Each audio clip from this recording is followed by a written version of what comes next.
fakirdim fakirdim, olmadı evim işim. Sonradan şansım tuttu, bu dümeni öğrendim. Bir bana iki bana, üç bana dört de bana. Aman çakan olursa birini de ver ona.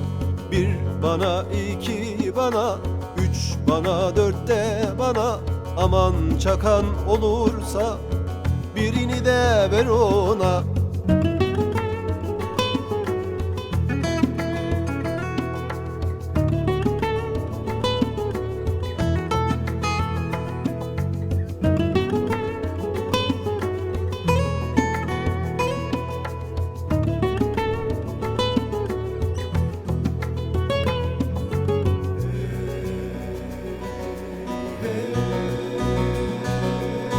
Onlarca işi tuttum, fabrika holding kurdum. Göze batmasın diye her geleni doyurdum. Bir bana iki bana, üç bana dört de bana.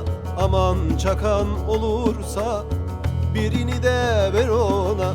Bir bana iki bana, üç bana dört de bana. Aman çakan olursa birini de ver ona. Ulan Mehmet, duydun mu? Ne oldu lan? Bizim Sümüklü Kamil lan. Almış başını yürümüş adam. Araba son model, yeni daire. Şirket bile kurmuş uyuşuk. Vay. Nasıl oluyor lan? Bu adam uyuşuğun biriydi oğlum. Vay be. Helal olsun.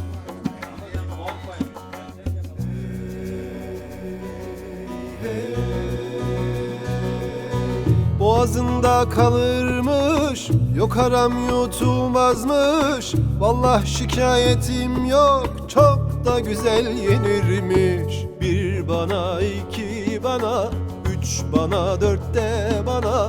Aman çakan olursa birini de ver ona.